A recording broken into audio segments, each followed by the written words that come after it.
Gostaríamos de nos saudar mais uma vez em nome de Cristo Jesus. Amigos,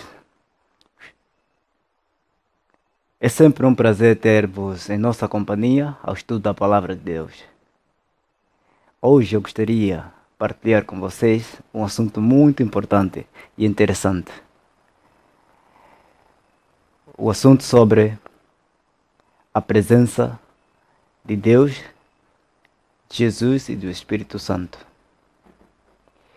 E, em outras palavras, a Trindade. Gostaríamos aqui de dizer de que, embora a expressão Trindade ela não apareça na Bíblia, mas a presença dos três ela é quase induvidável. A Bíblia está cheia de provas de que a existência dos três é um facto real. E o assunto que hoje trazemos aqui é exatamente isso: estudarmos, identificarmos a presença dos três, suas personalidades, e então veremos de que Deus Pai a Bíblia se trata, Deus Filho, Deus Espírito Santo. Como fiz menção, embora a expressão Trindade, porque esta é uma expressão técnica, teológica, técnico-teológico, eu concordo que nos manuscritos antigos, nos originais, a expressão Trindade não é mencionada aí. Mas a existência dos três, como disse no princípio, é quase induvidável. Então vamos supor que a expressão em si não exista, Trindade, mas a personalidade dos três, a Bíblia nos é claro de que eles existem, ou eles existem.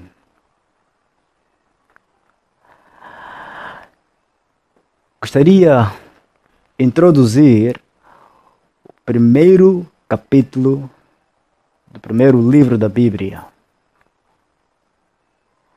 Gostaríamos aqui por identificar a presença do Deus Pai.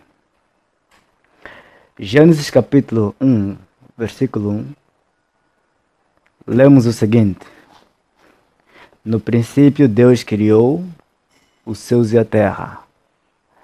Talvez a pergunta que faríamos é: quem é o Deus de Gênesis 1, versículo 1? Só que existe um problema.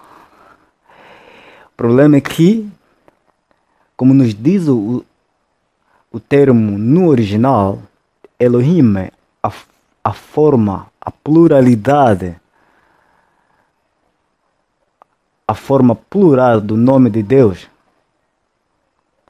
tem deixado muitos a debaterem realmente de que Deus, o capítulo 1, versículo 1 de Gênesis se refere. Portanto, se Elohim, Deus, entende-se a pluralidade, essa forma plural do nome de Deus. Então, como entender que Deus é só um? Talvez faria sentido se tivéssemos que pronunciar tal como a expressão nos originais nos mostra ou nos ensina. Devíamos ter pronunciado isto assim, como por exemplo, deuses, ao invés de Deus. Mas na verdade não sabemos realmente por que isso é assim. Mas alguma coisa que precisamos aqui realçar é o verbo que vem depois da palavra Deus. Veja que o verbo criar, o verbo criou, o verbo bara, em hebraico, que significa criou, ela está na forma singular. Então, vemos aqui dois problemas. O nome de Deus na forma plural e o verbo que precede na forma singular. Em língua portuguesa, existe aquilo que chamamos a concordância. A concordância é o verbo, substantivo ou sujeito.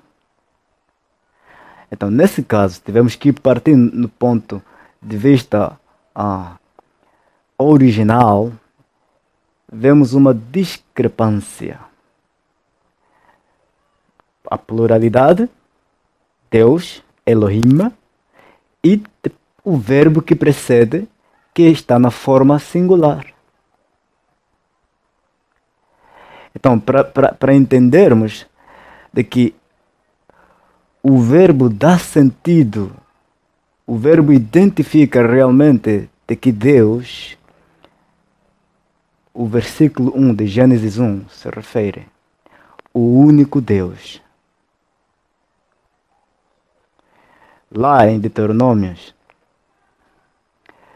encontramos uma passagem muito conhecida, famosa, Deuteronômios capítulo 6, onde diz: ouça, ó Israel, porque o Senhor Deus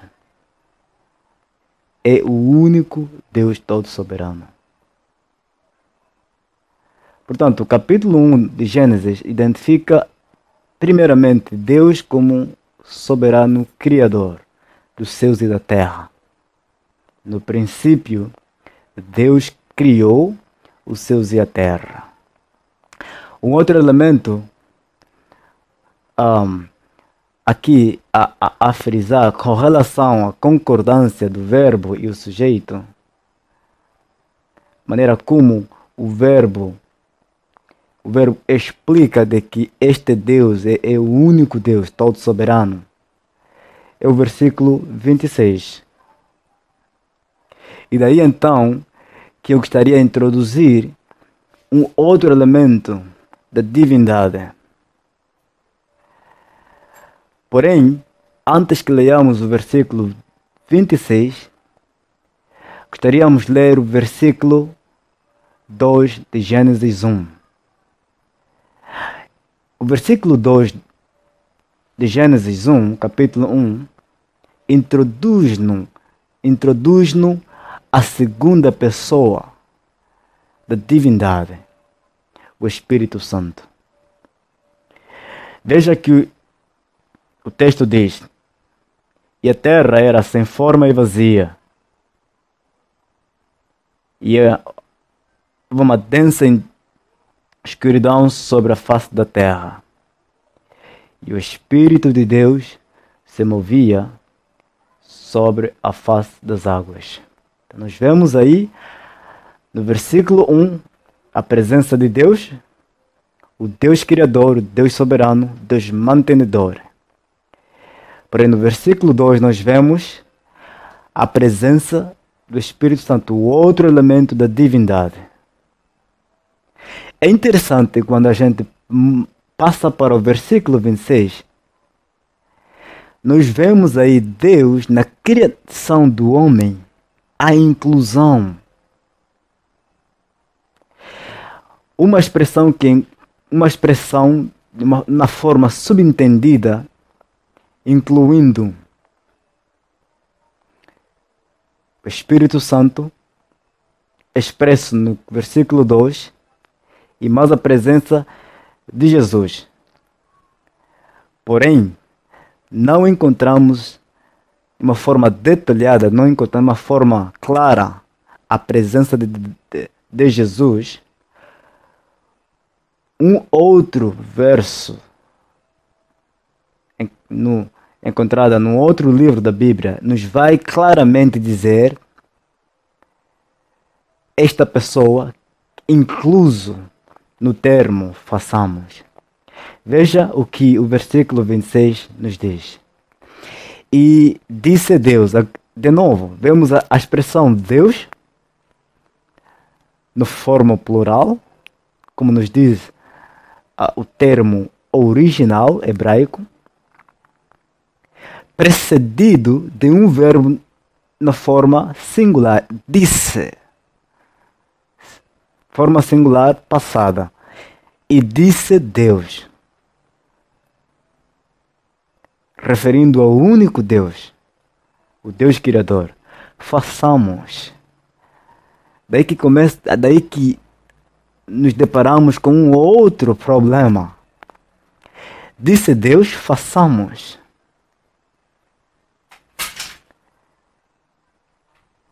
Quem é este elemento? Quem é outro elemento na expressão façamos? Não temos dúvida de que a presença do Espírito Santo é muito claro para nós, porque ele aparece exatamente na seção do livro, na secção do capítulo 1. Nós vemos aí a presença do Espírito Santo. Certa vez, um amigo, estou lembrado a respeito a esse assunto, quando fazíamos esse estudo, este amigo claramente disse-me que a expressão façamos está inclusos os anjos. Deus na criação usou anjos para trazer o homem à existência. E esta teoria não pode ser verdade, não tem fundamentos bíblicos. Por quê? A razão é simples. Porque anjos são seres criados, como nós, seres humanos, criados por Deus. Então, como pode uma criatura trazer à existência uma outra criatura? Como pode anjos criarem seres? A obra de criar é uma obra que pertence a Deus. É uma obra que pertence ao Espírito Santo. É uma obra que pertence exatamente a Jesus. É uma obra dos essas três personagens. Criador. Eles têm o título de Criador. Não existe na Bíblia versículo algum, ou capítulo algum, que aponta ou declara que Deus foi criado. Deus é eterno. Ele existe desde a eternidade. Então, Deus, Espírito Santo, Jesus Cristo, são três personalidades coeternas. Eles existem por eles mesmos. Eles não foram criados. Eles trazeram ao mundo. Eles trouxeram tudo que existe. Seres criados no céu e seres criados na terra. Então, dizer que anjos estão inclusos na expressão façamos, isto é muito vago. Isso não tem fundamentos bíblicos, mas pelo menos um capítulo na Bíblia prova de que no façamos está a inclusão da pessoa de Jesus. Veja o que João nos diz. O capítulo 1, versículo 1, 2, 3, 4, depois passaremos para o versículo 14. Prova de que Jesus é parte da inclusão do versículo 26 de Gênesis 1. Veja o que João nos diz aqui. João capítulo 1, versículo 1. Aqui diz assim: no princípio era o Verbo, e o Verbo estava com Deus, E o Verbo era Deus. No princípio estava com Deus. E todas as coisas foram feitas por Ele. E sem Ele, nada do que foi feito se havia sido feito. E nele estava a luz. E nele, estava a vida. E a vida era a luz dos homens. Agora, veja o que o versículo 14 nos diz. E o Verbo se fez carne. Quem é que se fez carne? Jesus Cristo, não há dúvidas. Jesus Cristo é o Messias, o prometido. E um dia Deus decidiu enviá-lo à terra, como nos diz o relato do capítulo 2 de Lucas, por intermédio da Virgem Maria. Jesus havia sido nascido. Então Jesus é parte, Jesus é a inclusão da expressão façamos. A expressão do versículo 26, capítulo 1 de Gênesis. Aqui então vemos esta seguinte, essa fórmula, esse esquema. Deus, no versículo 1, Criador, mantenedor. No versículo 2 vemos a presença do Espírito Santo. E depois vemos Jesus na inclusão do façamos, no versículo 26, como nos diz João, que nada do que havia sido feito se fez sem Jesus. Em outras palavras, Jesus esteve na criação, participou da criação de uma forma muito ativa. Então vemos a existência dessas três pessoas divinas, criadores, trazendo um mundo à existência do nada. Um outro elemento que gostaríamos aqui de frisar é a questão sobre a personalidade do Espírito Santo. Entendemos que Deus é uma pessoa. Quando olhamos para Jesus, nós vemos um homem com imagem, um homem judeu. Provavelmente você não tenha dúvida que ele é realmente uma pessoa. Quando a gente vê para Jesus, a gente vê um judeu, alguém que nasceu de Maria, alguém que pregou, fez milagres, curou, alguém que entregou sua vida na cruz do Calvário para nos remir do lamaçal do pecado. Nós vemos alguém que ressurgiu da sepultura ao terceiro dia e que eventualmente ascendeu para o céu e disse que um dia voltaria. Não temos dúvida da personalidade de Jesus. Mas quando vemos o Espírito Santo, daí que existem questões que se têm levantado e alguns até definem o Espírito Santo apenas como uma força. Se ele é uma força, então não pode ser uma pessoa. Ou ele é uma pessoa ou ele é uma força. Mas então, o que é, como definir o Espírito Santo?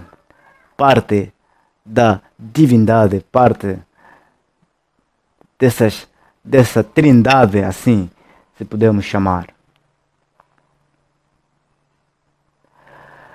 Lembra-se de que quando Jesus havia terminado a sua obra, ele deixou muito claro a promessa de enviar alguém em seu lugar.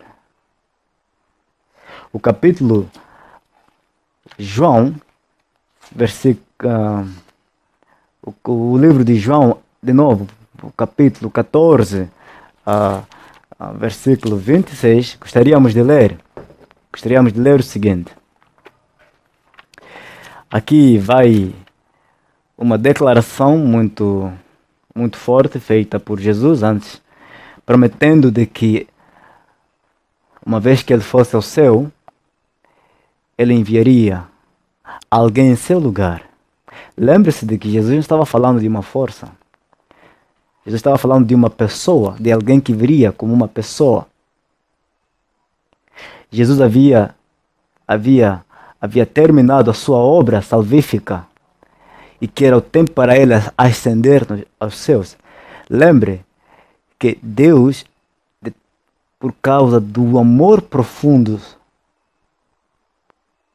à humanidade, ele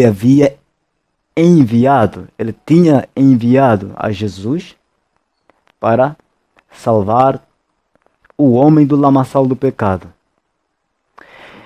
Enquanto Jesus na terra realizando a obra de salvação, Deus esteve no céu, Deus esteve no trono. Deus esteve ativamente agindo por intermédio de Jesus. Havia uma ligação entre Deus e Jesus aqui na terra. Isto nós podemos explicar da seguinte maneira. Antes que leiamos o livro de João 14, versículo 26. Lembrar de que no batismo de Jesus, como nos diz o livro de Mateus capítulo 3, quando Jesus foi batizado no Rio Jordão, depois do batismo ser realizado, alguma coisa aconteceu. O céu se abriu, era Deus falando, declarando à multidão à volta do Rio Jordão. Jesus presente junto de João Batista, dizendo que Jesus é o Filho amado de Deus. E não obstante, o Espírito de Deus descendo, pousando aos ombros de Deus, de Jesus, em forma de pomba. Então nós vemos Deus no céu, Jesus na terra, realizando a obra salvífica. Quando lemos o capítulo 14 e versículo 26, onde diz: mas o Consolador, que é o Espírito Santo, do qual o Pai enviará em meu nome, ele vos ensinará em todas as coisas e trará todas as coisas à vossa lembrança.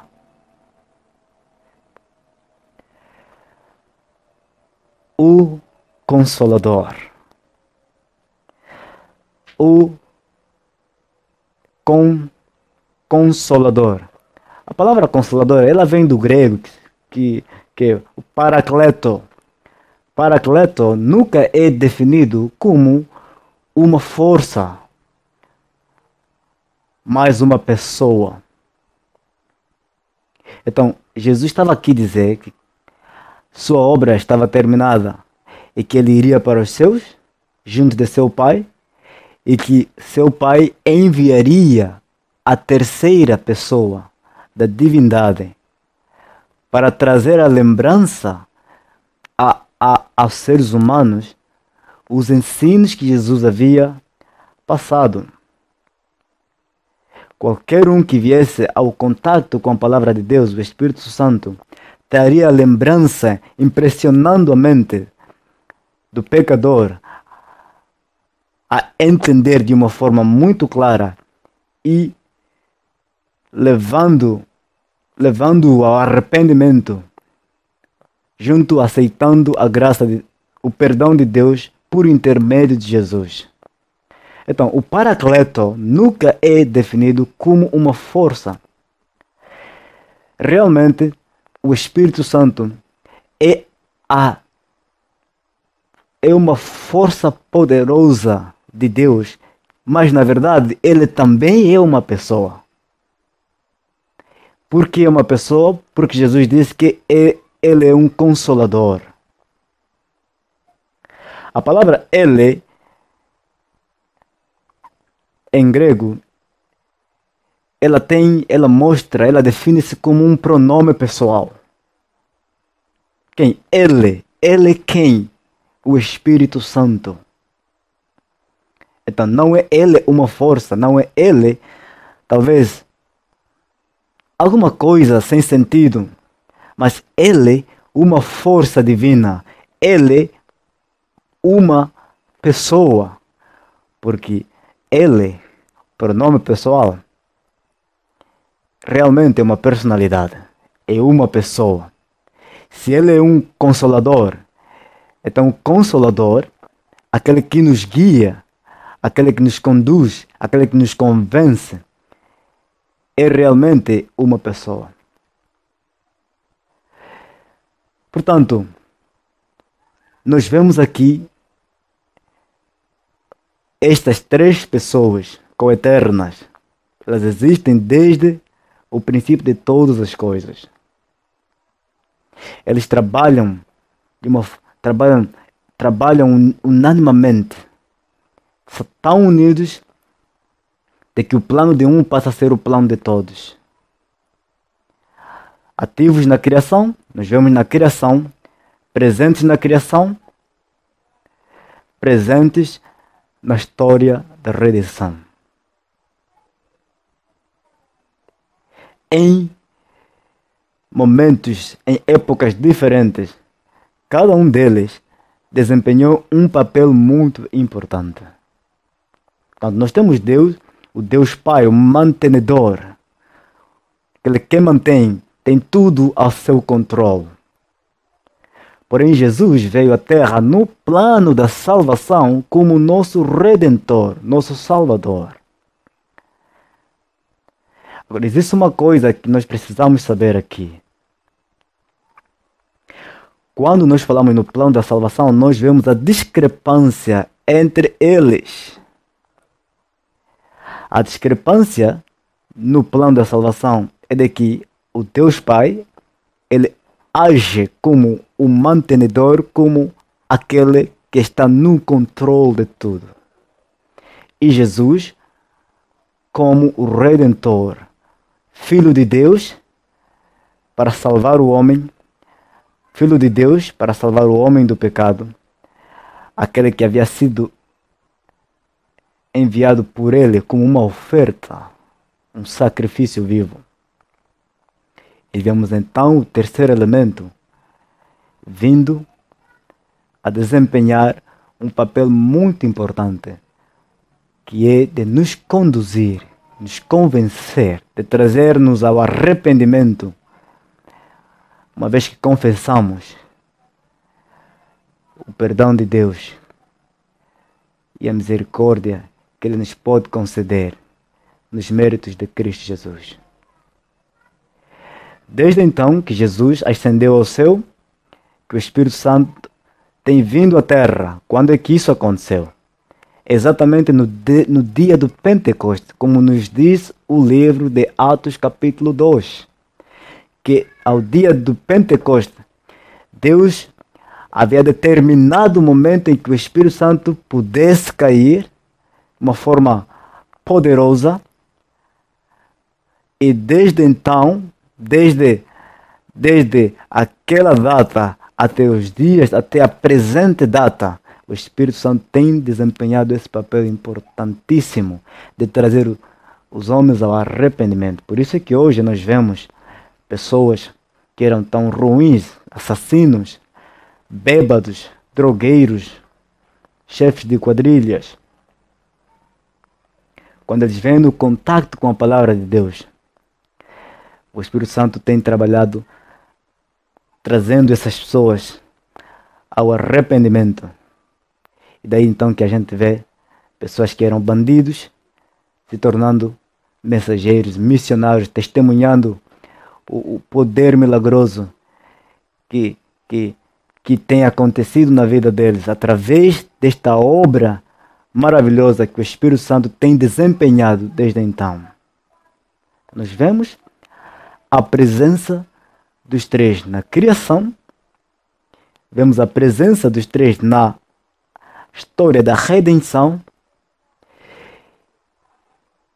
e vemos a presença dos três guiando nossa vida para um futuro melhor. Um futuro que a Bíblia chama eternidade, quando Cristo voltará pela segunda vez,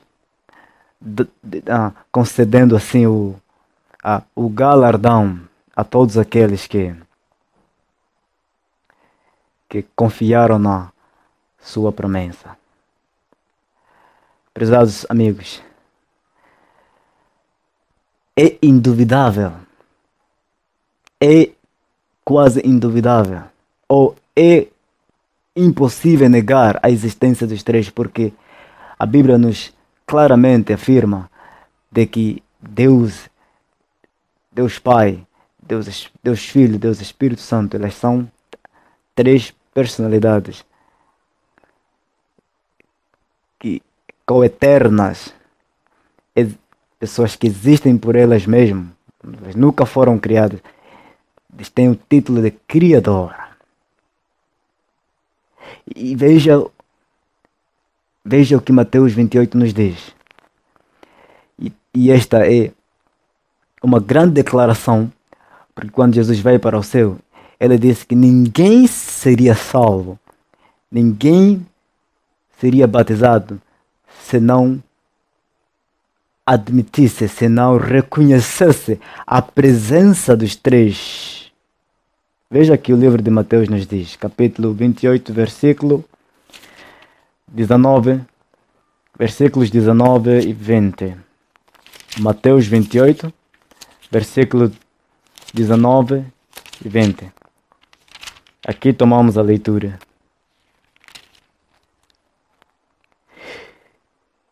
Ide, portanto, ensinai a todas as nações, batizando-os em nome do Pai, e do Filho, e do Espírito Santo. O versículo 20 diz, ensinando-os a guardar todas as coisas que vos tenho mandado. E eis que estou convosco todos os dias, até a consumação dos séculos. Amém. Veja, em nome do Pai, uma personalidade, em nome do Filho, a personalidade de Jesus, em nome do Espírito Santo, o Consolador, personalidade, que sem a presença dos três na vida de alguém, o batismo perderia o verdadeiro significado.